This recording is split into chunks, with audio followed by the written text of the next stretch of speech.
Go on, boys.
Just love the drama. Biggest U-turn since winter fuel allowance. Cut that. Because loose lips sink ships. And what the fans want is to stop teams being owned by madmen. Sticky patch came when the rest of the team's sticky patch came, which was sort of January onwards. Grumble, poops joke, hot wings. We should be stood outside Hillsborough, stocks having rotten fruit thrown in. Sheffield is a place like no other. Low on the far post, it's cut back instead for Smith. Oh! Sensational goal! The Wednesday week! Put on your podcast! Hello, good evening, and welcome to another episode of the Wednesday week on the night after England ladies or England women raised the European trophy once again for the second time of asking. Coach Serena Wiegman's third one in on the bounce, I believe, which has been amazing. John, I am brand new to this entire thing, but I tell you what, since like the quarterfinals, I was all in. I woke up the neighbours and everything, especially in the semis. Yeah, 100%. I think they didn't have a great start, did they? They were on the ropes at one point in one of the opening group games, weren't they? And they bounced back, and what they showed throughout the tournament was resilience and a will to win. And they were never down and out. Whether they were always fighters. They were always in came back in games. And yeah, as you said, it progressed to knockout stage and ultimately, getting to the final. I think we all just got mesmerised by it and just totally got sucked in. And what a ride it were. It's had like Southampton in the playoffs vibes. You know what I mean? They should have never beat Leeds. I don't know why, but that kind of made me think about that. But it was just the absolute epitome of resilience and fair play, ladies. Honestly, it was a genuine joy to watch. It was absolute cinema. It really was. Ashley, can you do it on a warm Monday night in Stoke? How are you from your fancy digs? That's very beige. Yeah, I know, mate. Yeah. We'll find out, won't we? But yeah, living it up in Stoke, it's the place to be, apparently. Well, for now, anyway. For now, we'll see what happens. We'll see where next week brings you. It could be like the Sheffield Wednesday top 5 players that have since departed. Stevie, how's the legs? You had a hell of a weekend of it, didn't you? I am in a world of hurt, mate. Tell us about what you did and why you did it. Tell us all about it. Yeah, so we put out a sort of a preview show for the benchwalk for Speakeasy last week that was really well received. Speakeasy Club have done a benchwalk from Derby County, Pride Park Stadium to Hillsborough to raise awareness of mental health issues, support that you can get, the charity that he's sort of getting off the ground. And I signed up for it a while ago and said, yeah, it's only walking, it can't be hard. But we're going to walk from Derby. Well, that sounds like fun. Let's walk from Derby. It'll be a nice day. And as things transpired, it became a thing where we were getting the hotel the night before because we were meeting at 4 a.m. and we started walking at 4:15. And by 6 a.m., I think I got as far as halfway to Ripley. We got to Ripley at 8 a.m. And we were still another 6 hours away from Chesterfield, which was the first ground that we got to. Myself, Stu Turner from Lensgo, so the guy who does all the inside match day stuff, he walked with us. Obviously, Speakeasy himself. We had James, who was one of Stu's mates, and Sean from the Wednesday community program was also involved. So, and Jay, who was the kit man. He's in our last man standing chat. He's the kit man from Sheffield FC. So there was a merry band of 6 of us who decided it'd be a good idea to walk 44 miles, as it ended up being. I think the numbers, I've done 100,000 steps, 44 miles, walked for 14 and a half miles. I can't feel my legs, and the chafing is unlike any pain. My undercarriage is like sandpaper. I tell you what you've got there. Obviously, working in hospitality, and there's a few people that have probably worked back of house in restaurants. What you've got there is something called chef's ass, and that is prevalent around the hospitality industry, and it's normally remedied by a liberal dusting of corn flour. So if you do want to, it's like a makeshift field bandage, but in the world of hospitality. So if you need an inside tip, there you go. Now. The name of this episode tonight was in reference to the fact that we've not had any real news come out of the club. No one like the chairman has made a statement. We've still not heard from Danny Rowell since he returned back to work. So I was a little bit like, well, we haven't got anything. And then the last few days happened, and all of a sudden we've got like a bumper packed out show. You know what I mean? And I'm thinking, but none of it is good news. None of it is, it's just stuff to talk about. And I want to get your views and opinions via the comments. Get involved if you could, please, through whatever medium you're watching it through, because Ash needs something to read while he's supposed to be doing this show. It's actually fun to watch. So let's get right into it. So Monday we recorded last week. Stupid Sexy Aidan Flint signed for Walsall, which might be a decent signing for them, but given the way that Walsall's season went last year, I think they're missing a striker more than they are a defender. And this one was some sad news for some of the podcasters in Michael Smith signing for Preston in what is somehow a worse kit than the one that the effort that we've produced. It is absolutely bloody terrible. I thought Castore were meant to be like top banana, Ash. Is the kit terrible, or is it the front of shirt sponsor, Dan, that's terrible? Or does the sponsor ruin the kit or make the kit? If you know what I mean? I was trying to work this out, right? I was thinking, is it just because it's a terrible, shitty sponsor? But if you put your hand over the sponsor, like Smudge has done after work there for us in that picture, that is just a white T-shirt. That is a white V-neck T-shirt from Primark. What the beans on toast is happening there? John, we lost some big players last week in Masaba, Gasama, what we'll get into in a bit. Smudge, I feel, might be a bit of a loss as well, like more than I think a lot of the fans realise right now. What do you reckon? Yeah, 100%. I think Smudge offered us something that none of the strikers did, I thought.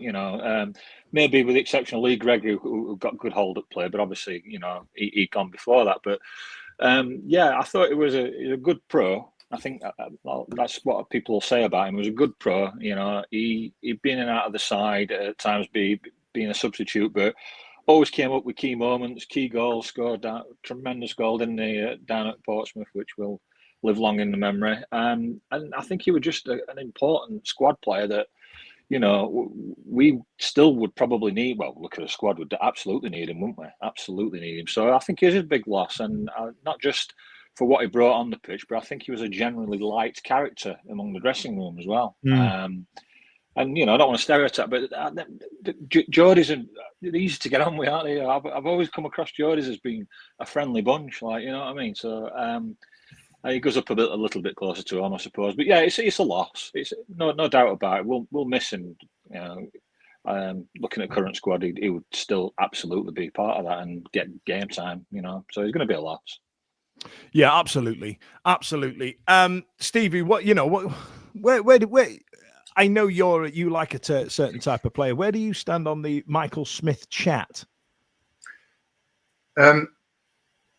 I've kind of, I think we alluded to this last week. I've kind of done a 180 on him in that I found him to be quite expendable previously, but then it got to sort of January, and when we realised that we weren't necessarily going to be in that position to attract a certain calibre of striker, and we weren't necessarily going to have the money to bolster the squad. And when things weren't going right with Ugbo, there was a clamouring, and I think it sort of evolved with Michael Smith last year in the sense that, he was a bit part player, but he became more and more important, and the role that he played coming off the bench, I thought was a really important one. So off the top of my head, going back to games like, I think it was QPR away, he came on and sort of changed the game. And previously he's done bits at Norwich as well, hasn't he, when he's come on and at 2-0 down and we've scored the goals and so forth.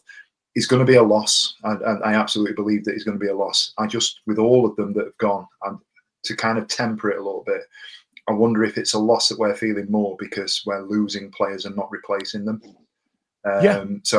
Is it a situation where if we'd have brought in 3 other players, another striker, another midfielder, another defender, somebody's going to say, oh, 3, and we've got rid of so many. But if we brought players in that are going to replace the ones that have moved on, are we going to miss the players as much as we do now because we're not replacing them with anybody, if that makes sense? So, have we got a weird version of benchitis for Michael Smith because we're not replaced him with anyone? And where we're now looking down the line and we've got Cads coming back from Lincoln and we've got Ugbo and we've got Jamal Lowe who's flattered to deceive at times, and we're kind of scratching around a bit thinking, I'm not sure what we've got to replace him. Having said all of that, like I said, he's going to be a big miss because he was very impactful coming off the bench, and I thought he proved himself to me last season, and he's going to be missed. I feel there's an element, Ash, of because of the circumstance in which we've lost these players, it kind of it feels a bit harder, doesn't it? Right, so excuse my French, it's a fucking joke, isn't it? I'm sure the player, apart from, I would say, Gasama, I would say that the players that have left, I would have said, thank you very much. It's harsh. We've got to get on with it. We've got to bring in new blood. It'd be like, oh, right, okay, you've done great. Smith and Windass as well. Even Masaba, because I think he needed to move on. But it's just the manner of what's happened. It's the manner and the lack of any sort. It's not just even like transfer rumours, is it? It's just nothing. There's nothing saying, oh, so-and-so's rumoured to be moving. I think there's been a couple of young lads trained this week, apparently, what we've seen, but there's just nothing. So you're losing these players that were key players at a time, have got a place, but then you've got nothing. It is just dire. It's just bad news after bad news. I think we've got 15 players. Is it that bad? Did you do a count today? And 9 of the 11 that started against Watford have left. Good Lord. Good Lord. I tell you what, actually, if I skip forward a couple of days on our timeline, thank you again, Stevie, for doing our own work. There was an optimistic message from Alex Miller that said we're not looking to offload any players. And since then, well, we'll get into it with the following few days. So, John, this one I feel is harder. I think this is the difficult one.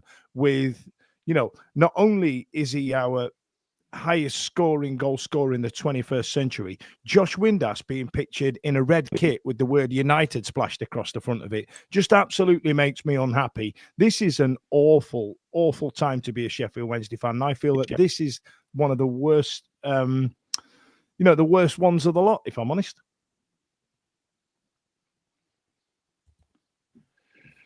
Yeah, I mean, to be honest, the whole situation is reminding me of, you've all seen Saving Private Ryan. So, the mother's lost like three sons in the war. So they get the guy in, come on, let's not lose anymore.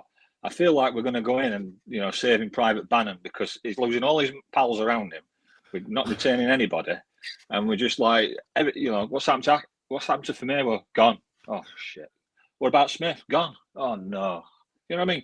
Bad news. It's just like being in a war film. Everybody, all your mates are just dying off and getting poached by all these other teams. It's like Bannon's hanging around. He's the only one left. So we're gonna have to go in and save him, aren't we? Get Tom Hanks on scene. Go and save Private Bannon.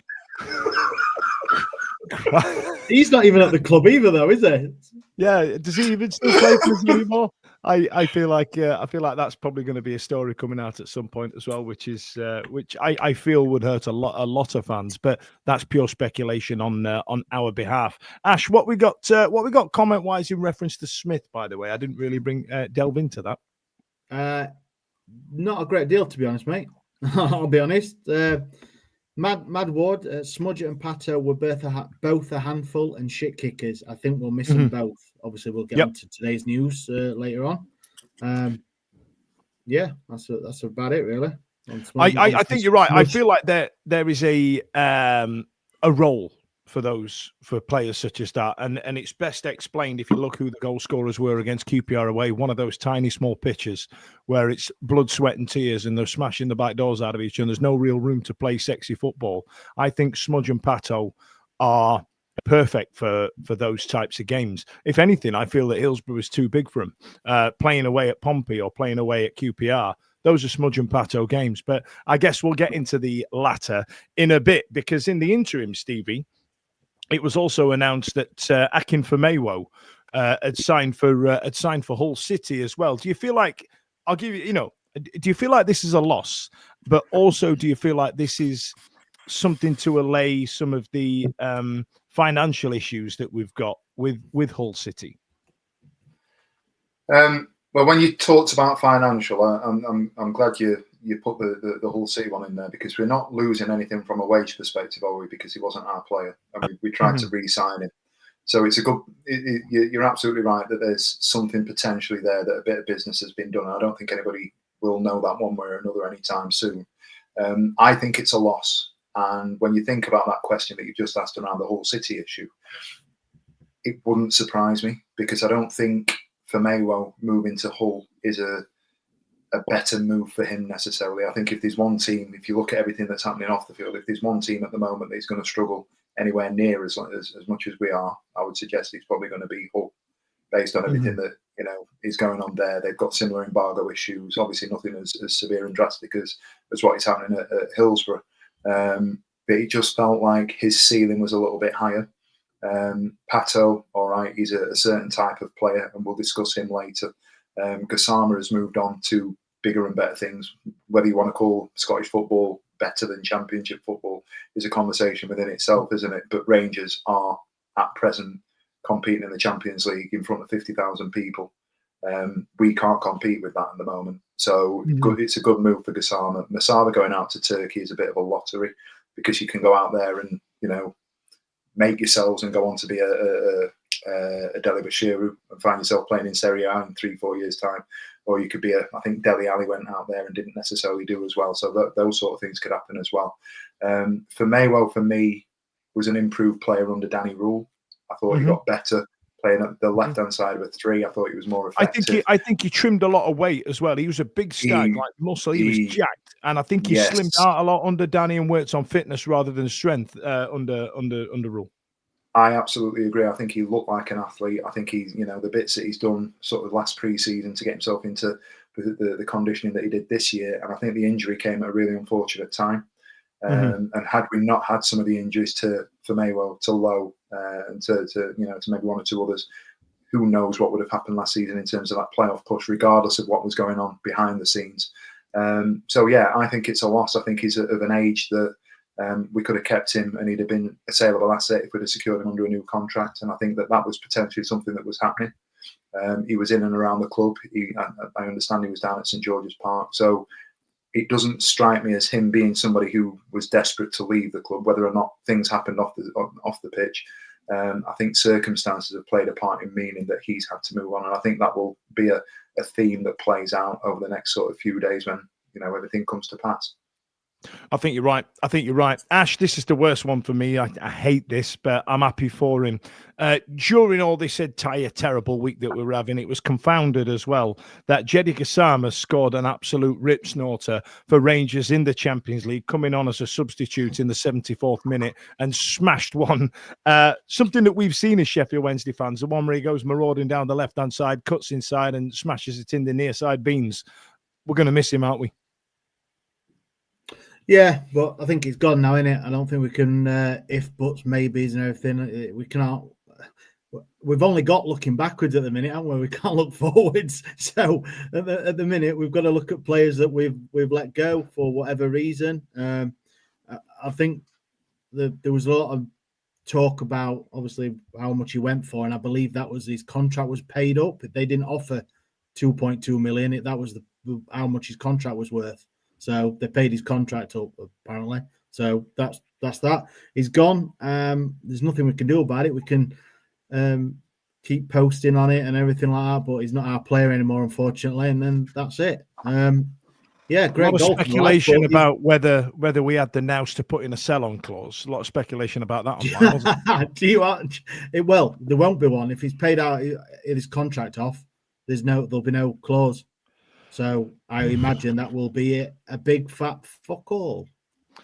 There you are. It's a Wednesday week exclusive. Ash knowing bits.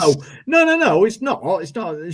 I ain't knowing shit. It's just what you read off online, innit? And everything that you hear online is gospel, innit?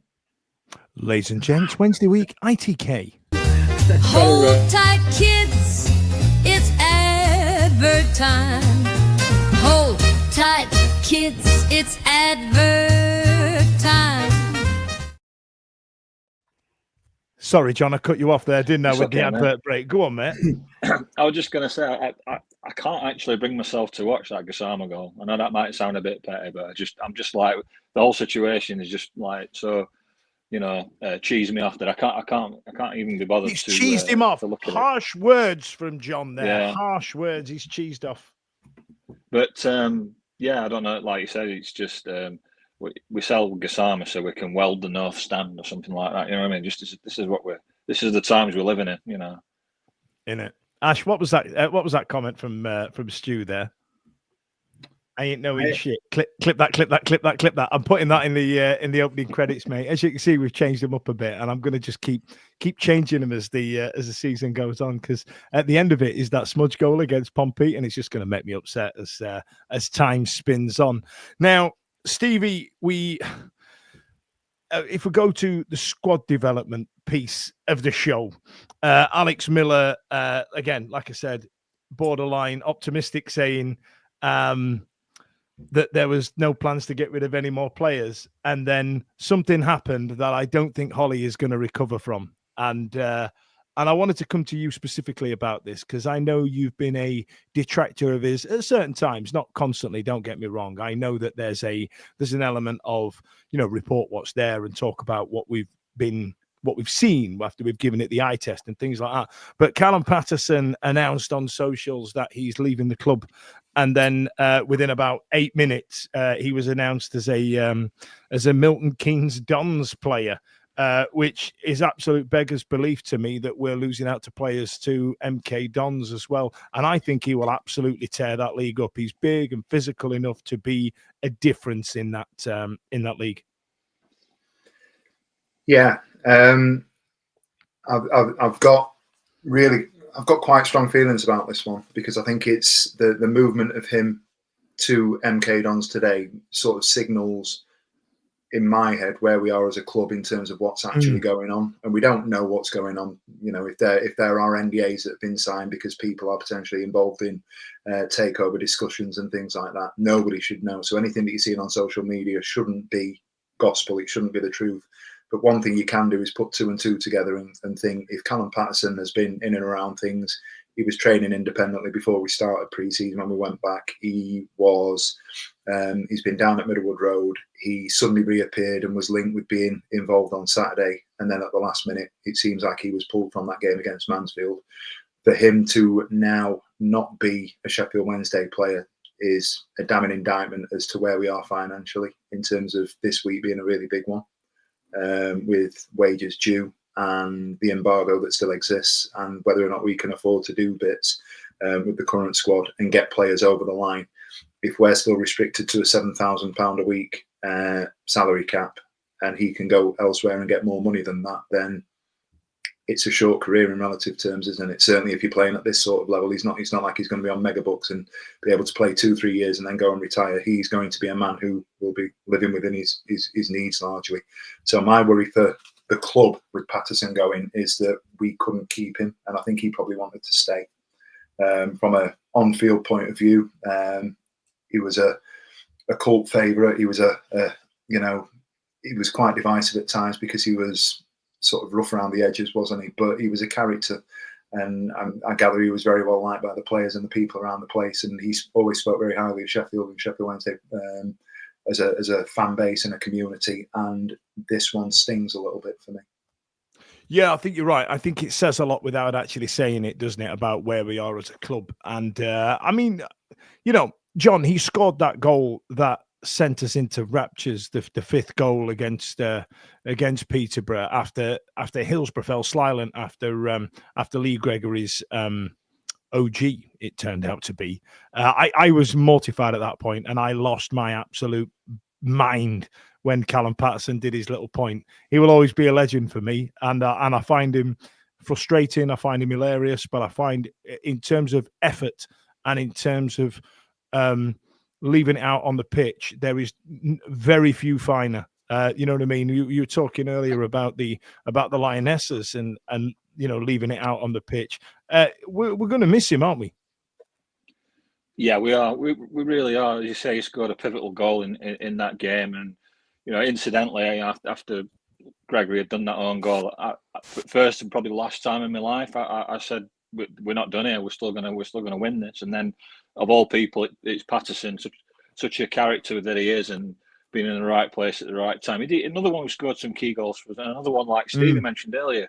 Impact player coming off the bench. Whatever you thought of him, he came on. He might not have scored, but he came on. He was a presence. He put himself about.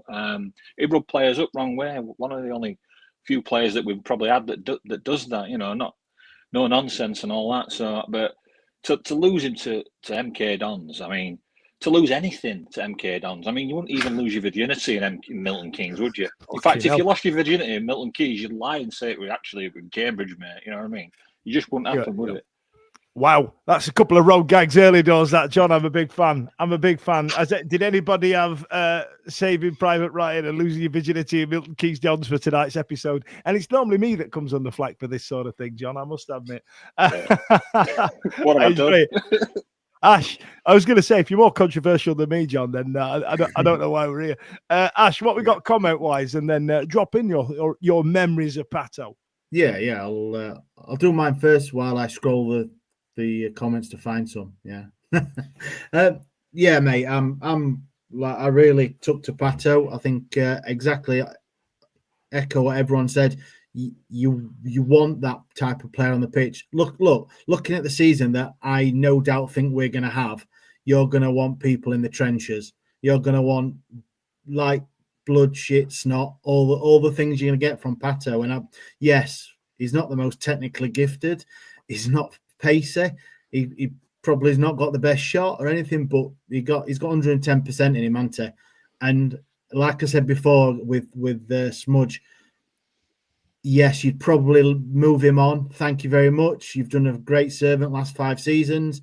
Thank you very much. We've got XYZ coming in. Well, we haven't got that, have we? So I would have kept Pato for another year. I agree with what you said. I don't want to be saying stuff on this podcast and then MK Dons people clip it and go, oh, why are we losing players to MK Dons and all that? Because we know where we are at the minute. And if we're still under an embargo at $7,000 a week and MK Dons have offered him anywhere near that in League 2, then fair play to the geezer. Go and get it for 2 or 3 years, whatever they're going to offer him, because he might even be less than that, but he's going to be guaranteed it every month, isn't he? He's not going to get $7,000 this week, 700 quid next month, 500 quid month out. Do you know what I mean? So he deserves it. I've got no issue with Pato at all, and I know people have. But for me, for 5 seasons, if you looked at his goal contribution, I think he's got near 50-something goal contribution in 185 games. So you're not talking sat on the bench doing naff all for 5 years. He has contributed as well. So you knew what you're going to get. Sometimes you come on and he put himself about and you're wondering what he did, but then a lot of times he affected the game. So, I'm going to miss him. I think he was a good character to have around, and I know that doesn't win you games, but it helps, doesn't it? But yeah, Pato's it's a sad miss, but that's where we are at the minute, and it's just shite all round, and I'm not very positive tonight. Yeah, and I'm keeping my swearing down to a minimum because I don't know who's next door room, you know.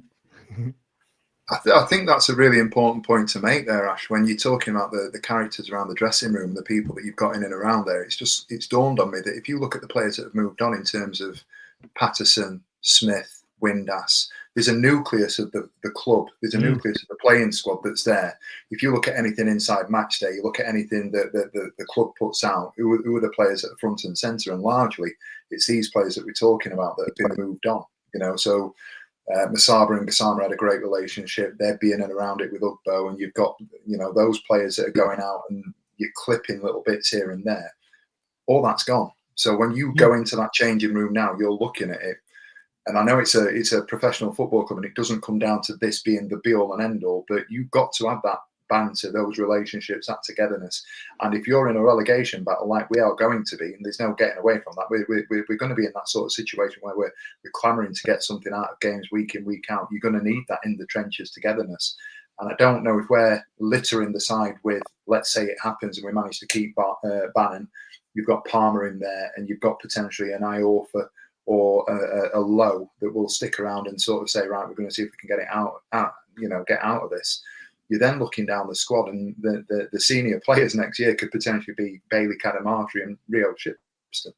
And that's no slight on these two, but they're young lads that have played a handful of games between them for the club in the grand scheme of things. And we're looking at them as being people that are pulling other players in and saying, right, let's get together and create some sort of mentality within the unit that is going to make it very difficult to come and play against us. That's a huge problem. And that's what the chairman alluded to when he spoke about having Reading as the poster boy. Ash, they played all the kids. Ash, what the people saying now, boys and girls? If you do want to get involved, make sure you get involved in the comments. If you want to watch on YouTube, the social media QR code is on the screen. Don't forget to press like and subscribe. Get yourself involved. Fudge has gone showbiz this summer. You can see it's happening. If you are watching on the big telly, have a little look about. I'll leave that up for a minute while Ash reads the comments. Yeah, we've got can't be asked. I can. This is the guy, the YouTube comment. Right. The fishing must be better down south. Pato loves his fishing. Yeah. Yep. Owen says it's QPR game, which I remember. Yeah, game last season when he came back in, was getting pelters online and then won us the game. And he did an interview, didn't he, after saying he'd suffered quite a bit, being on the bench, not being involved. Waiting for his call up, and obviously got it and coming with a goal. John Wakefield, Pato will always be remembered for that knee slide, which is the one you alluded to. Alex Young said, thank you for everything, Pato. I'm sure he's watching, so he'll get that, Alex. No problem. And Owen again says, Milton sodding Keynes. So, yeah, that's the thought, I think, by a lot of Wednesday fans online in the last few hours. If you do want to get involved, don't forget to press like and subscribe.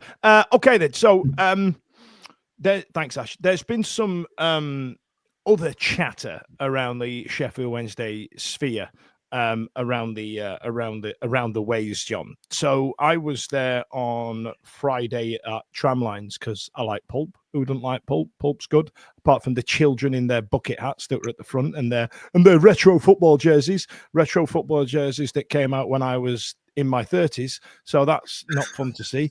I met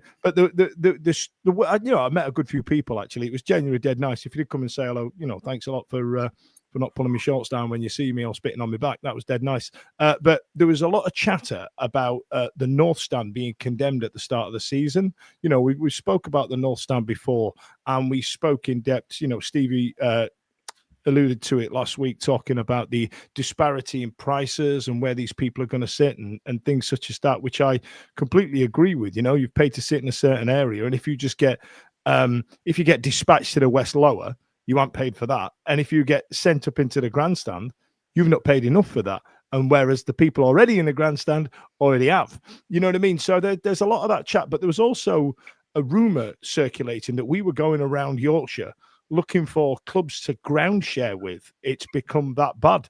I don't know. And again, I need to be very careful here and tell you that this hasn't been confirmed. This is just what people were talking about on the day in Tramlines on Friday. Just bear with me.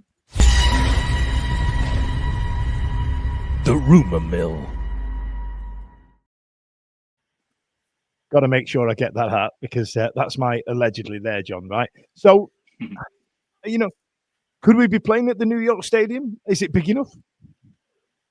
Well, no, it's not big enough. It's only 12,000, isn't it? The entire stadium. So yeah, I think I'd seen one or two rooms like you mentioned there, but not actually spoken to them. Just no. one or I think two things the plan online. is just to send the people that are sat in the north stand to the north stand to Rotherham. Yeah, send them to New York. New York. Yeah, they're gonna New York. Yeah, it might be a better. We might have a better view. But I think the thing is, we need to produce a safety certificate every season, don't we? We need to make it needs to be presented and it needs to all be signed off. So we've known there's been an issue with that stand for a while now. It's not just kind of snuck up on us, like it's been deteriorating for long enough for them to know in advance that something needs doing. Now, obviously, I don't know what Mr. Chancellor's thinking was about that. Had the money issues already hit well before we knew. We obviously know he didn't spend a lot in that last January transfer window, but that's just on the first team. So what's he going to do with the stadium? And he's always kind of taken the approach, hasn't he, Mr. Chancellor, that the stadium is not. It's kind of secondary. It was always been secondary to him. I think he used phrases like, "Well, when we get to the Premier League, then we'll do upgrades to the stadium." But we've not even seen that. We saw the pitch, we saw the Deso pitch, didn't we? And we saw the big screen, and that was in the very, very early sort of years of his tenure. But it's really, really worrying to think that there's a lot of people. Is it about 12,000 that stand holds? It's a real problem. I mean, what they're going to do? I mean, they're not going to get a refund on the season tickets. We know that. That's completely no. So, and like you said, sit him in different parts of the ground poses its own problems, not least because of pricing structures for people who've already paid. And let me be careful here, John. Let me just proffer a side opinion here. We're not talking 20, 30 quid in the disparity of these tickets that these people have bought. You know what I mean? The difference between the north stand and the south stand is nearly 100 quid. It's nearly 300 quid between the Kop and the grandstand. You know what I mean? Because of our pricing structure that is beyond insanity at our club.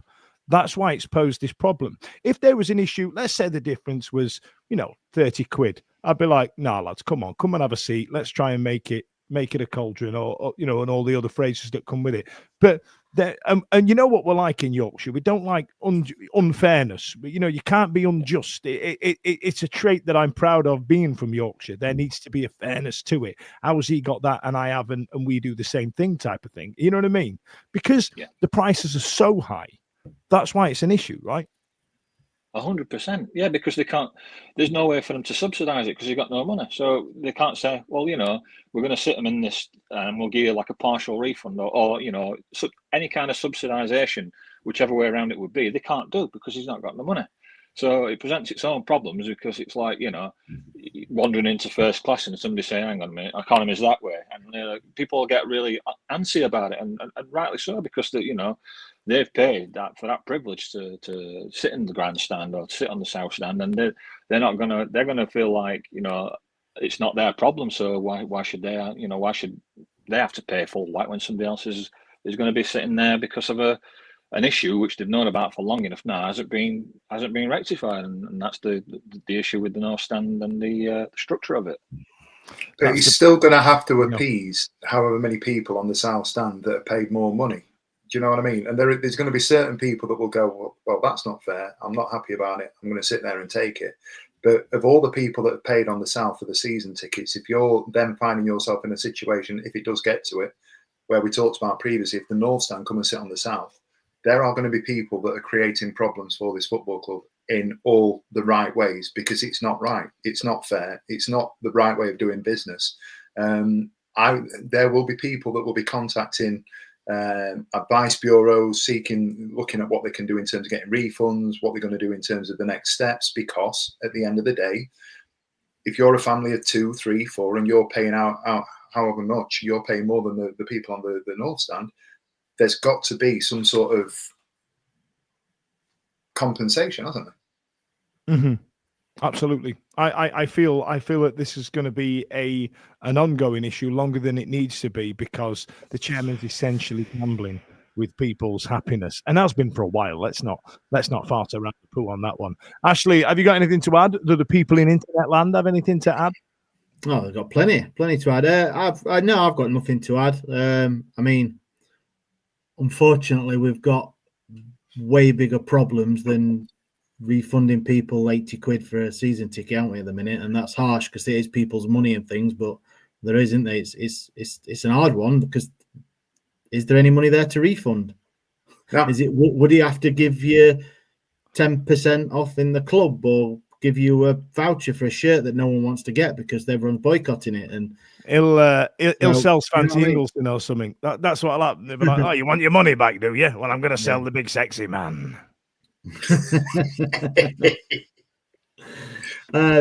So can't be asked. It's just how you looking his name out right now, don't you, Ash? Yeah, I am. Yeah, I'm a season ticket holder on the north, and I don't want to sit and eat prawn sandwiches on the south. So that's it. Well, I've sat in them for 30, 40, 50 years in the same spot, aren't they? So, I mean, the people who are going to get displaced are going to be even pissed off, aren't they, as well? So, we eat chicken on the south. Fried chicken. Anyone's welcome at the back of the cop if they promise to keep the noise down. Liam Henderson, it's not all one way, though. It's the same for North Stand, who have paid more and get moved to the cop. I suppose right there, yeah, if they get moved. And how much on the? I know that they aren't sold season tickets in the lower west. Well, how much would they be? You know, they would say, well, they're the same price as North, so you're not going to get no money. And how are they going to split people? You're in North, you're in Cop, you're in South, you're in Grandstand, or do you get to choose? It's the clubs or the club Chancery is creating more problems every day by just looking at what he's not doing, what he's not saying, and what he's not putting statements out about. So yeah. Absolute tough one. I don't know the answer to it apart from 2 years ago fix the fucking stand. You know what I mean? That's kind of simple, isn't it? All I've got. Like, yeah, 2 years ago they said it weren't fit for purpose. Do something about it, you crackhead. I bet it was even longer than that, weren't it? God knows how long it's been going on for. I had a comment the other day. Ash uploaded a picture of me at Tramlines, and I ran into Charlie and we took a quick picture, and somebody said, I've never seen that side of Dan Fudge's face. It's unnerving. And I'm kind of like, do I face that way? It's weird. I don't like it. It don't look like me. I just realized that's why when you were talking, Ash, I was doing this. We've just had another comment, and it's not because of the name, and I know you commented last time, but it is a very, very valid point. Can't be asked again. On a serious note, the North and the designated disabled stand, what's going to happen to these? So, yeah. Right. In fact, can't be asked. Could actually be Chancery, couldn't it? Yeah. It's a similar sort of picture, Sloth and Magoonies. Right then. So, okay. So, Ash, Stevie, let me go through these notes. I just need to just cover what you've written down here, right? So, outstanding work is thought to include improvements to roof drainage, secure electrical wiring, and upkeep and strengthening of 6 of the 18 steel trusses. 6 is not a small job. Simon was mentioning that this is a bigger job than I think Chancery realises. The same report stated that a 2022 structural appraisal carried out by a Yorkshire-based engineering consultancy company identified a number of high-priority actions, with work requiring to have commenced by the end of 2024. However, it's understood that while some of the remedial work has been completed, as of the spring, some of the more major recommendations have not been acted upon. Well, that is shocking information. Here, you need to sort this out. This is an absolute shambles. I'll pay you next Tuesday. You know what I mean? You can see that's how it's coming. Dan, sorry, we just had a comment here by Liam. Interesting to find out how many tradesmen would do the work on the North Stand in return for their season tickets for a couple of seasons. Do you know what? I think that people would do that if people wanted to work. Like, let's say, because you know what you tradesmen are like. I'm generalizing, but you don't work on Fridays, do you? If you said every Friday we're going to come in and do some remedial work. I've worked in hospitality. I know how busy it is with Ivis vests and work boots on a Friday. Don't kid me on, lads. I know what you're up to. It is. Sorry, I'm going to get tradesmen coming at me now in the comments, aren't I? If you do want to get involved, don't forget we've got our socials on the screen now. If you want to smash the QR code, don't forget to like and subscribe. Don't forget, like and subscribe. My name is @AshRogers, Rogers Ash. So, and then more information was, it is understood that recently as February, the club has sought a second opinion. So they got told 3 years ago, this stadium's knackered, and they've gone, I want a second opinion. And So that they've used means you get the guy in from Juicens. Remember the old advert, Dan? Yeah. I tell you what, Like that. it's even funnier than that. The second half of this sentence, John, it goes, and used a Bangkok-based construction company to review the situation. So I'd have preferred the geezer from Juicen, if I'm honest, John. I'd have preferred him. There's also been further second opinions sought by industry experts since the close of the season. And then mid-afternoon on Friday, it was unlikely that there will be an update regarding the status of the North Stand before next weekend. That's this weekend coming up. And the Star report, there's a real possibility that the stand could be temporarily closed. And then the same report claims that even if the stand is closed, work can be completed and a certificate issued during the season. Now, the second rumour that came out on the back of that people were circulating around Tramlines on Friday, is that the FA won't put a linesman/referee's assistant on that side of the pitch. Because when you think about it, that kind of makes sense, because if it's going to fall down, the liner will be, looking over his shoulder every time. There are no offsides at Hillsborough if you're facing that way. You know what I mean? It's nuts. This is absolutely nuts. And I said this last week. We were sat scratching for ideas about what we were going to talk about during the summer. Absolute content goldmine, this, boys and girls. Right then. So, Stevie, coaching and staffing updates. Following a successful end to their campaign last season, under-18s manager Andy Sharp is set to be promoted to the position of head of academy. And then Jordan Broadbent is believed to be moving into Sharp's position. A lot's happening with the back of house in terms of the coaching team. Yeah, that's because they've all left, isn't it? Yeah, it seems to be that I don't think there's too much in that, other than, certain people that have been there for a long time have decided to move on for whatever reason, whether that be of their own choice and free will, or, we've got to a point now where the first team staff have all gone, right, I'm off, I'm going there, I'm going there. There's nothing to see here anymore, so I'm going over there. And everybody's just fallen up one. And if you look at the images that the club are putting out on X of the training montages on social media, it's like nothing's happening the way they're doing that, isn't it? But you've got Danny Rule pointing and smiling. You've got Henrik Pedersen stood next to him, and if it was out of context, Sheffield Wednesday X, these guys, you'd look at it and think that everything was all right. But like you said at the top of the show, we've not heard from Danny Rule, and we've lost Paterson, Smith, Windass, and I know somebody. We talked about this last week, and I know somebody said it might be that the chairman's instructing him not to say anything. And I just find that bizarre. If he's been sat there. The relationship between those two themselves, if he wants to say something, he's going to say something. He's not bound by the chairman. The LMA might be saying, right, you can't say anything. I find that absolutely bizarre. The man has to come out and say something. Managers up and down the country are talking about pre-season plans.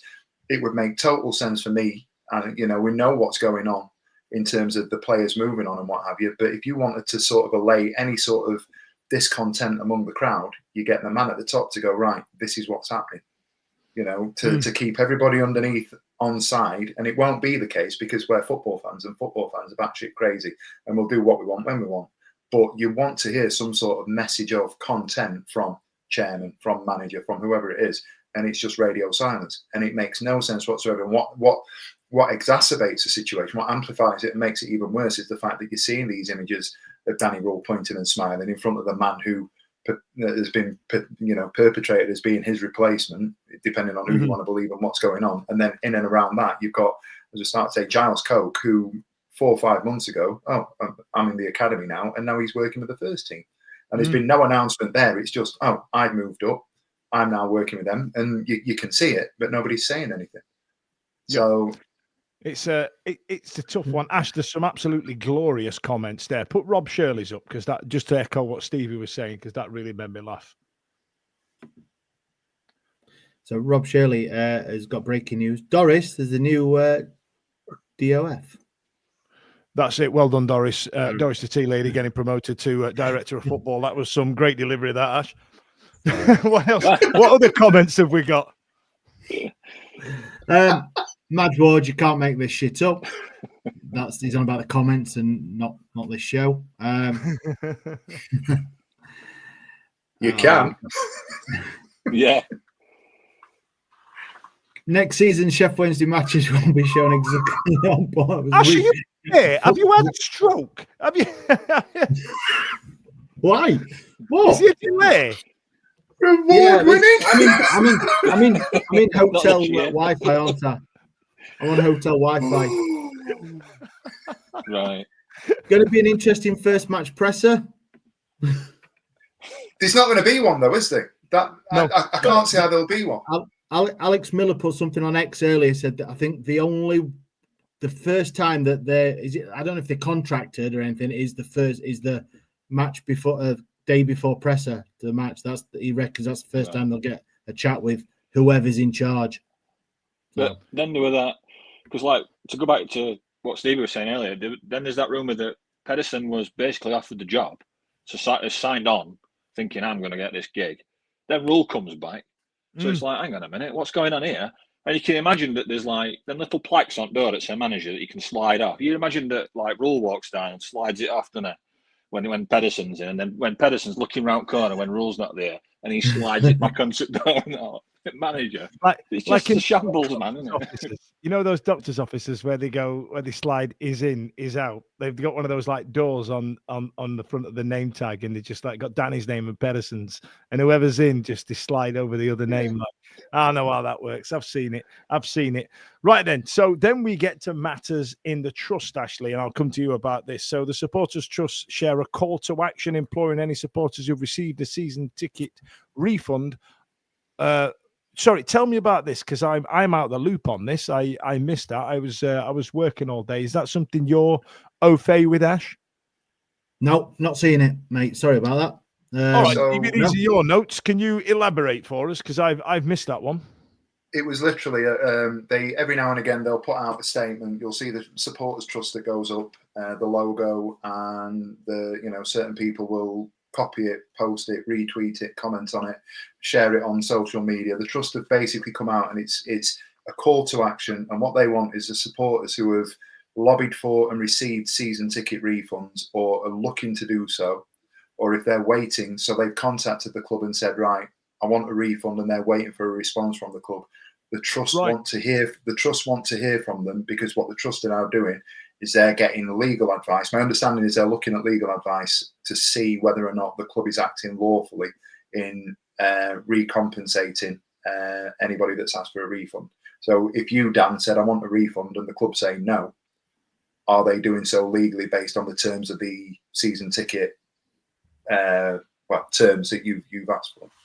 Mm-hmm. Okay, that's interesting. That's so if you have applied for a refund or you'd like one, get in touch with the trust. Look on their socials, and they'll show you how to get in touch and tell them to see if they can garner as much information as people who've decided, you know what, I've had enough. I've got better things to spend my money on. And from this guy who's a Sheffield Wednesday fan, I don't blame you. You'll get no vitriol from me here. I completely understand it.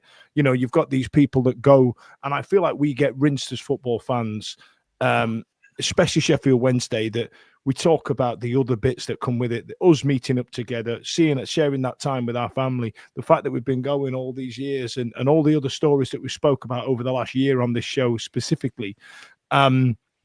It's like a tax. And I completely understand why you'd go, do you know what? I'm not bothered anymore because of that bloke. And I get it. I completely understand. And then we move to matters on the pitch, John. Preseason preparations continue behind closed doors as we played Mansfield Town. We are so back right now, John. We had goals from Ike Ugbo and Olaf Kabatski. It's happening. We're going to win the league. Hold tight, the crew. Yeah, I mean, if Ugbo scores, you know so much wrong, don't you? So we don't want. But it's all been weird with that as well, isn't it? It's like we played York and didn't know about it until like, oh yeah, today we played York. It was like North Korea news or something. It's like today we played a game against York Dragons. It's like, what's going on here? All right, we won 3-0. That's nice, isn't it? You know, just complete radio silence, isn't it? But yeah, we've got Mansfield. And I think we've got another one coming up, haven't we? Was it Burnley? We've arranged something with. I think it's Burnley. Yes. So we'll see, won't we? But yeah, it's just all mad, mate, isn't it? And that's the worst bit. You know, talking about the games is why we started this show. And then we've had a game and we're all sat there going, yeah, stadiums falling to bits. Go on, Ash. Dan, what do you think? Obviously, we're taking a piss a little bit here by saying things, but you know, the admin on whoever, who's making these decisions for them not to put any news out at all? Now, I understand not talking about matters off the field, but at least talk about and big up the pre-season matches. Yes, under 21s or a makeshift 11 playing 2 halves of 30 and then a 20 or whatever it was the other night. Why not do that? Is he that micromanaging just over everything that he's not even letting the people that are probably still not getting paid their full wage reporting and letting us Wednesday fans know what's happening? Because I can't see for whatever reason that they shouldn't put out that we've had a friendly against whoever and this player's played or this player's not played. At least it's something, because at the minute there's no communication or whatever. And for the guys, and we've bigged them up a lot, like the local journos and all that.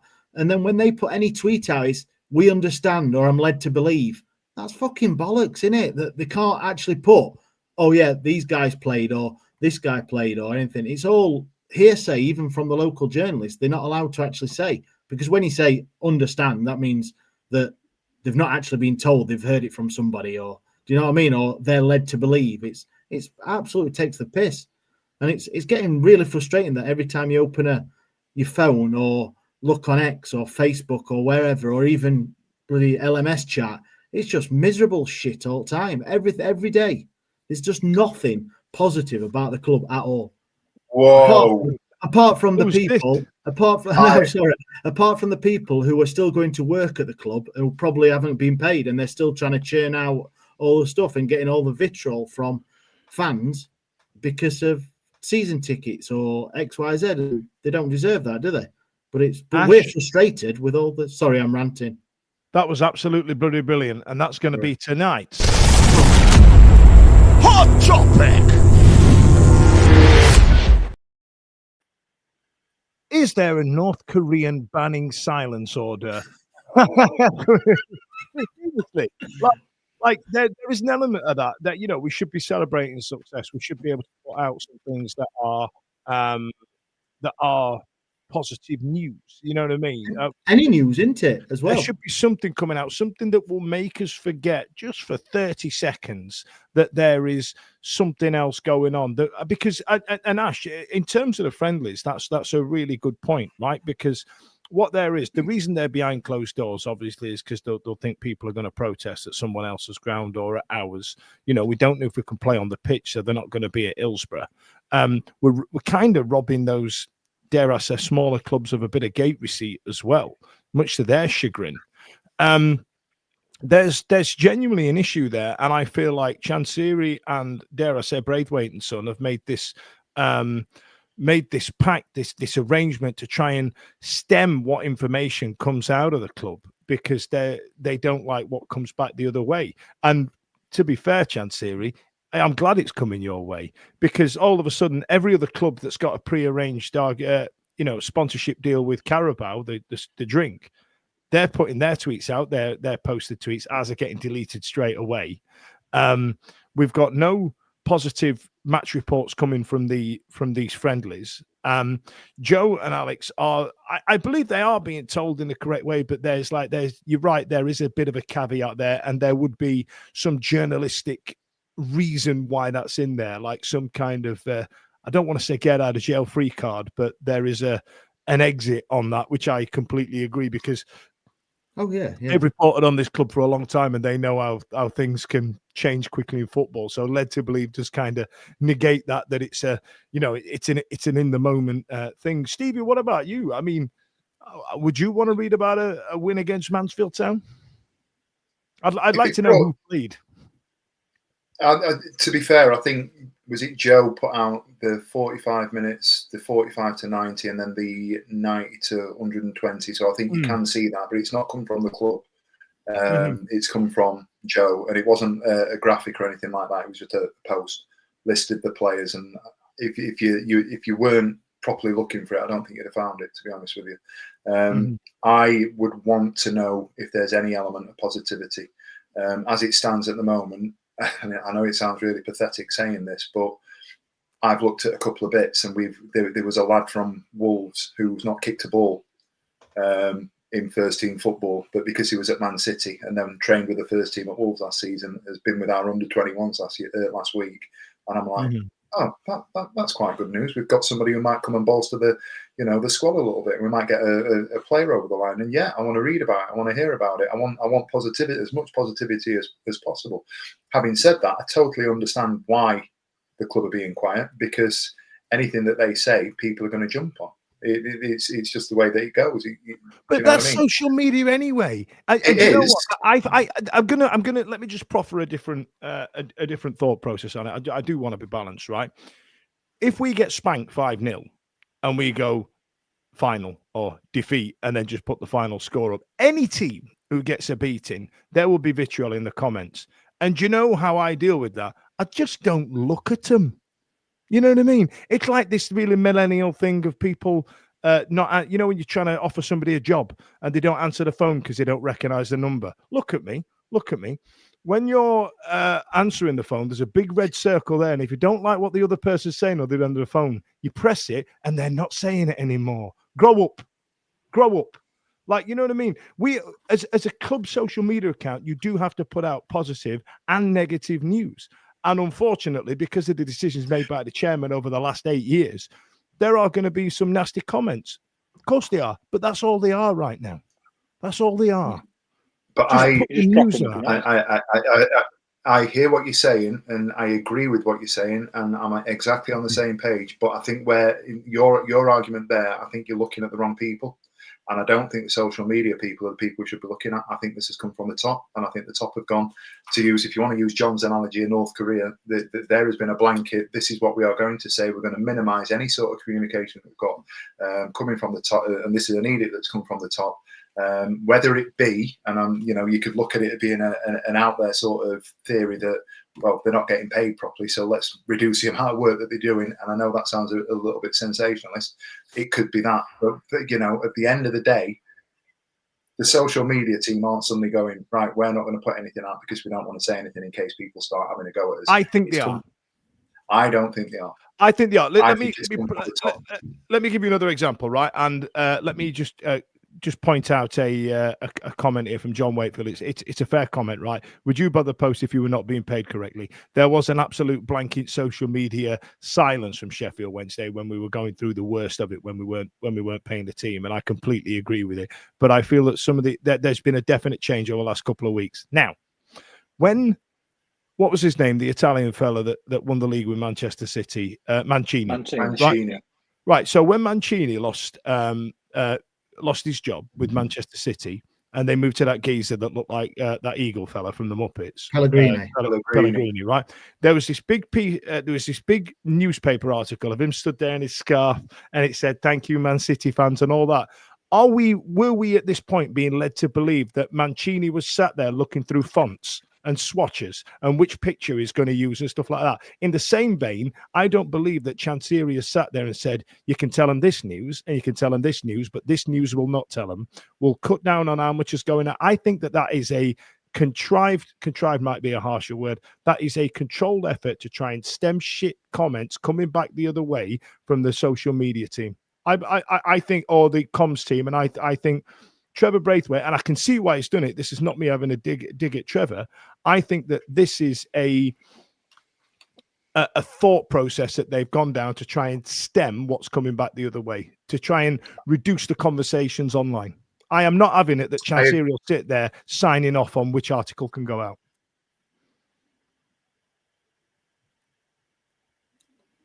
Did Stevie freeze? I think I might have just frozen there, mate. I'm so sorry. Right. I disagree. I do think it's coming from above. I do. I can see him being that controlling. I can see him wanting to sign off on absolutely everything. I can see him turning around and going, I don't want to hear this and I don't want to see that. And you can look at the LinkedIn comments and the people that are grabbing those snapshots of him replying to emails and stuff like that. I genuinely believe that some of those will be absolutely contrived and made up. But there will be elements of truth in if what is that's at happening the there. forefront of his mind, if he's thinking about what's coming back on social media, just click on the hashtag. You don't even need to do a post. Just click on the hashtag. You know what I mean? And you'll see what people are saying. If you want to stick your head in the sand, Chansiri, and hide from it and say, we're going to say this and we're going to say that, don't look. Well, Don't let me look. ask you Press the red button. Let me ask you one last question on this then, and I'll leave it for you. If it came to pass and you found out, and I'm not saying that we know because we don't, if you found out that it was coming from the top and it was Chansiri saying that you can't do this and you can say that, and I'm micromanaging it to that level, Daniel Fudge, would you be surprised? No, I won't be surprised. There you go. I won't be surprised, but I also won't be surprised that a comms team have tried to stem the amount of information coming out of the club as well. I won't be surprised at either, because this club is as mad as a fish in petrol. Yeah, it is. And Ash, anybody else? Because Steve is getting a bit of love, but what? Rob Shirley, no comms professional would be advocating for the current approach. This has Chansiri written all over it. Fair enough.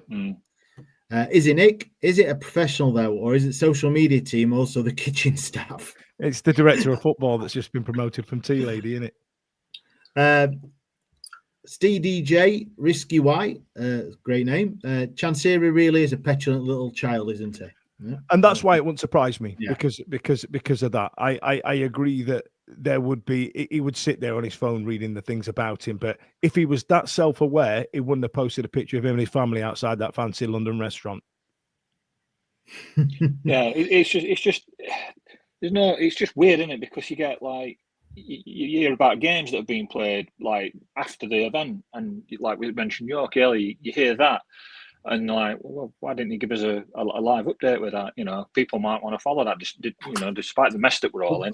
Then you get hear about these players on trial, and then it goes silent for a few days, and the next minute you see a picture of Barry Bannon outside Proud Potato, and you're like, what's going on here? You know, it's just all weird. But then you wouldn't begrudge any staff member doing extra stuff or more than the minimum because of the wage structure that they're not being paid or anything, isn't it? Some of the stuff that may have been going out might have been that the staff were doing it because that's the job. They love the job. They love the club. But now not getting paid. So why should they do that extra little bit as well? So to do live... I don't think that talking about the games that we've played in pre-season, because one, we should be advertising that we've had a pre-season. Yeah. I don't think that that's doing extra bits. I think that's a contrived decision between Chansiri and the comms team. There was a comment that I started earlier from Jake that says Trevor is the director of communications, will look really well on his CV moving forward. Really can't understand why him and Alistair don't get the hell out of there. They'll be remembered as enablers. I agree. They will. They will. I feel like they'll get tarred with being Chansiri apologists. Look, a lot of people are saying about Barry Bannon nowadays. But I am through the looking glass right now. You know what I mean? I know I'm saying things that might fracture our relationship with the club, and they've been really nice to us over the time. But some of these things need saying. I want to know about the games. I want to know about the preseason. I want to know what's running through the manager's head. I want to know if there's any press release about, Joe and Alex could be contacted by the club and go, this is where we are in the takeover process. There's been a couple of people. It's only at 20% right now, but these things take time because that's something. That is something. Yeah. We've not even heard from the manager after a game. Yeah, that's absolutely spot on that. Because if you think about liking it to like when somebody's not very well and they're really not very well and they're in hospital and you're a relative of theirs, you want to find out what's going on with them, don't you? So you turn up, you're asking doctors and nurses, are they okay? Has there been any progress? Are they any better? Are they swallowing food? This, that, and the other. You want to know what's happening, don't you? You don't want to just be left in the dark. We've got very little of the club left to get any kind of news, any kind of articles, anything. We're feeding on scraps here from his massive table. We're feeding on absolute scraps, and all we want to know is what we've got. We've got very little left. So what we want to know is, we played there. This guy's on trial. Yeah, we've got that. We played again. We're organising another friendly. We've got a shirt coming out. We've got a third shirt coming. No, we don't get any of that. We get little bits here and there.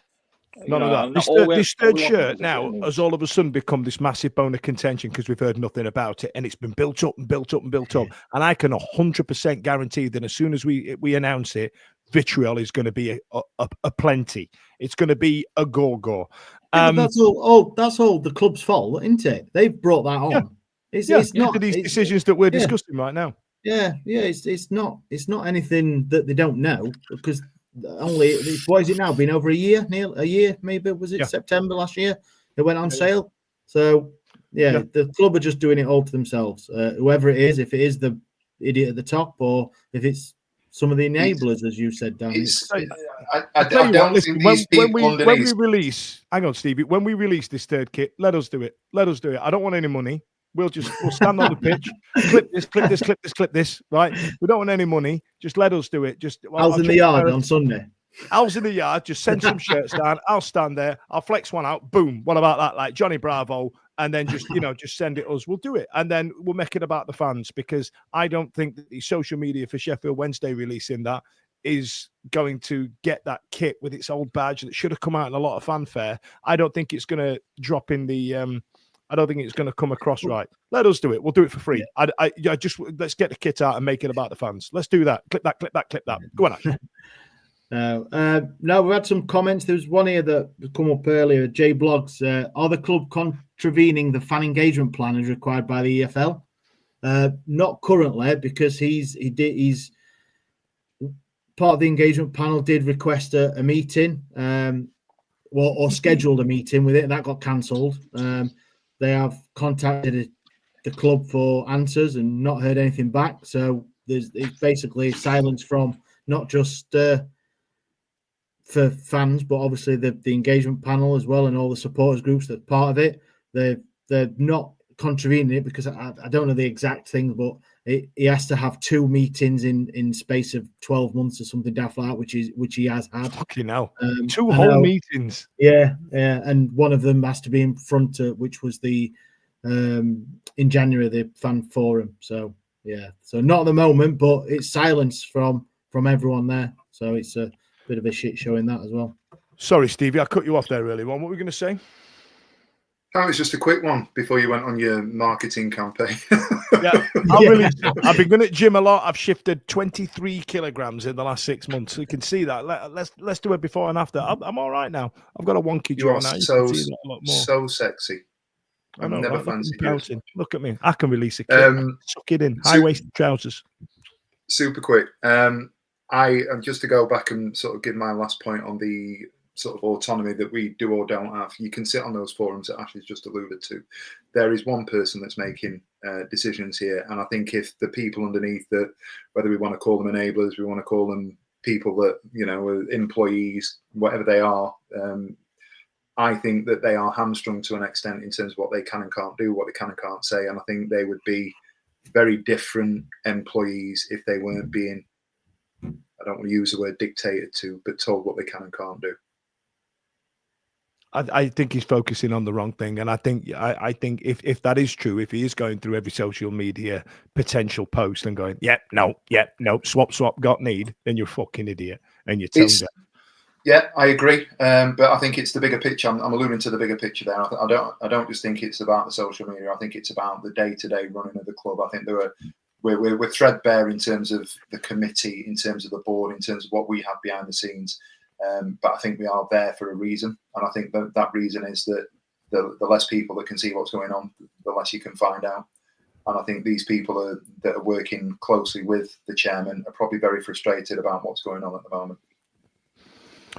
Okay, let's put a pin in that. That was tonight's hot topic. Do you know what? I like that as a topic. That I'd love to know. I would genuinely love to know the answer to that. Ash is probably going to get a shitty email from Trevor Braithwaite tomorrow now going, what the fucking hell are you talking about? How have you let him rant off like that? We didn't plan that, as you could probably tell. But we are available for modelling duties. If you do want to come and give us some kits for Owls in the Yard, that is on the 3rd of August. We're in the final week, boys and girls, of the get-together before the season. Now, we wanted to make this an event where it was no protest, no negative. It's going to be music. It's going to be fun. It's going to be pints. It's going to be stuff to do for the kids. It's going to be fairground rides. There was talk about a face painter. There's going to be tat shops. Tom Burton's going to be there if you want to get yourself some shirts over there. He does print on your Chinese shirt. So he's not printing on the day, but he will be taking orders on the day. So if you want to get something done, Tom Burton's there. Wednesday Warehouse is going to come down. Hey? Mr. Meadows. Yeah, that's right. Sorry, yes, he's calling Mr. Meadows on the Instagrams, isn't he? And the Wednesday Warehouse are going to be there for a pint later on that afternoon. We've got a lot going on. We've got so much happening. I am 5p, 50p about it the entire time. Now, if you do have a spare 40 minutes where you've got paint to watch dry, you can go online and have a look at Josh Windass's review of his own season, available on YouTube. It's a tough watch, isn't it, Dan? It's a tough watch, I tell you what. There are some bits come out of it, don't get me wrong, where it was clear before the end of the season he knew he wasn't going to be there this season. That was quite telling in the edit. I don't know if he was meant to say that, but there's a bit in it where he's in like a blue hoodie and he says, yeah, we've got 4 games to go in the season, to do like a little stadium tour, and he talks about not being there, and you go, oh, so you knew you weren't going to be here. One day I'll come back, maybe play again. One day I'll come back and play a game at Hillsborough again. Yeah, that's what he said. That's what he said. In his own way. In his own way, yeah, absolutely. Stevie, our gambling officer, has got some exciting news for you. We've made a business connection, Stevie, haven't we? We have indeed. Can you put the graphic up for me? I can sort you right out. I can get that for you. Thank you very much. Introducing Tipple. We've been doing some work behind the scenes. So Tipple is a new online platform. It's an app that you can use if you are on Apple. They're working on getting it out on Android as well. We have set up a league, and as you're looking at the screen now, if you're on YouTube or you're watching online, the top left of the screen is the app that you should be able to find. We have a code. It's TWWPod. The premise behind this is it's a kind of hybrid between Super 6 and a prediction league. So there are no picking players, there's no money, you don't have to guess a scoreline, you're not transferring anything. All you've got to do is try and figure out whether the 6 teams that you pick or the 6 games that you pick, you're going to get a home win, a draw, or an away win. And based on the points that or based on the results that you select, you will get a number of points. It's all going to be in the small print once you've downloaded the app. We'll get that out on our social media first thing tomorrow morning, along with the code TWWPod, not TWWcast, it's TWWPod. I'm glad you didn't say what it was. I'm glad you said what it wasn't, Stevie. That wouldn't have confused it at all, would it? No, I'm so sorry. As soon as my mouth started moving, I realised that Dan was going to jump on that. It's TWWPod, P-O-D, pod. TWW Pod. I'm not going to say it anymore because I nearly said it again. TWW Pod. Okay. They're a great group of guys. We've been talking to them sort of behind the scenes at the moment for a couple of weeks now. If you go on their website, you can see that they've linked up with us and they've got links to our YouTube channel. They're promoting us, and we're more than happy to be on board with Tipple and have them supporting. I think it's going to be something that we're going to be floating in the Last Man Standing chat as well, and we're going to put it out on our socials just for a laugh at the moment, just see if we can get it off the ground and see how things are going. So TWW Pod, download the Tipple app on Apple and use that code to join our league, which starts this weekend. Is there a link I can put onto our link tree? There will be a link that you can put onto the link tree, I think. Lovely stuff. Put me on the spot there. I will add that this evening. I will get something on there. So if the QR code is back on the screen right now, ladies and gents, if you do want to get us on all the socials. Now, finally, there's nothing else, is there? We've done the Euro win. We did the bench walk. We've done Tipple. Personal news. I'm going to be on the radio. Oh, no. Not just any radio, though. Yeah, I'm gonna be hosting on TalkSport 2, the EFL Fan Network show for the Paymaster Generals. It's going to be. I did float the idea of the Dan Fudge show, but that got vetoed early doors. Just like Owls in the Yard got, I got vetoed. Fudge Fest on that. So so I'm going to be on the radio. I'm going to be on TalkSport 2, 5 p.m. on Thursday. Make sure you tune in. That's going to be episode 1. Luckily, we are going to pre-record the first few episodes because I will say fuck and or bugger at some point. So we're going to get that out of the way, and I would appreciate if some of you guys could have a listen to me on the wireless. I believe it's available on DAB and all your smart speakers. So please get involved. It's going to be TalkSport 2, 5 p.m, the EFL Fan Network show. I will be coming in your ears. Now, you said that, John Wakefield, online, and I'm not going to be able to forget that as a phrase out of my brain, because what they do, they give you a list of things that you can't say, and all I can think of is those words now. You know what I mean? The list of things that I can't say, and I say a good chunk of things on the internet. A lot of them, Stevie won't speak to me afterwards if I said a lot of them. But there's a good few that I didn't even know I couldn't say. And if you want that list, make sure you send us a message on our socials on the screen right now. Listen, does anybody have any other business? Anybody want to talk about anything else? No, don't think so, my good man. You've covered everything tonight, mate. It's well, that never happens. I did all of Stevie's. Big thanks to Stevie for doing the homework once again. Thank you tonight to John Ash and the homework meister himself. Thanks a lot to you guys getting involved. Thanks a lot for joining us this evening, and see you later. Every week, live from 8 p.m. It's the Wednesday week, bringing you football analysis. They said we'll win the league next season. Bringing you banter. I don't think anybody wants to listen to my boring anecdotes. Why not? You've been doing it for 4 years on this show. I should not have said that. I should not have said that. This show's like you're mental. No, I'm not. Clip that. Bringing you terrible impressions. Wibble, wobble, wobbly, wobbly, wibble, wobble, Cyber Jordan. Hey, pay your bills. I don't know where these jokes are coming from. Available on all social medias. Obviously, this goes out on YouTube and as well as all the other social media out there for podcasts, etc. The award-winning Wednesday week. Join us. Put on your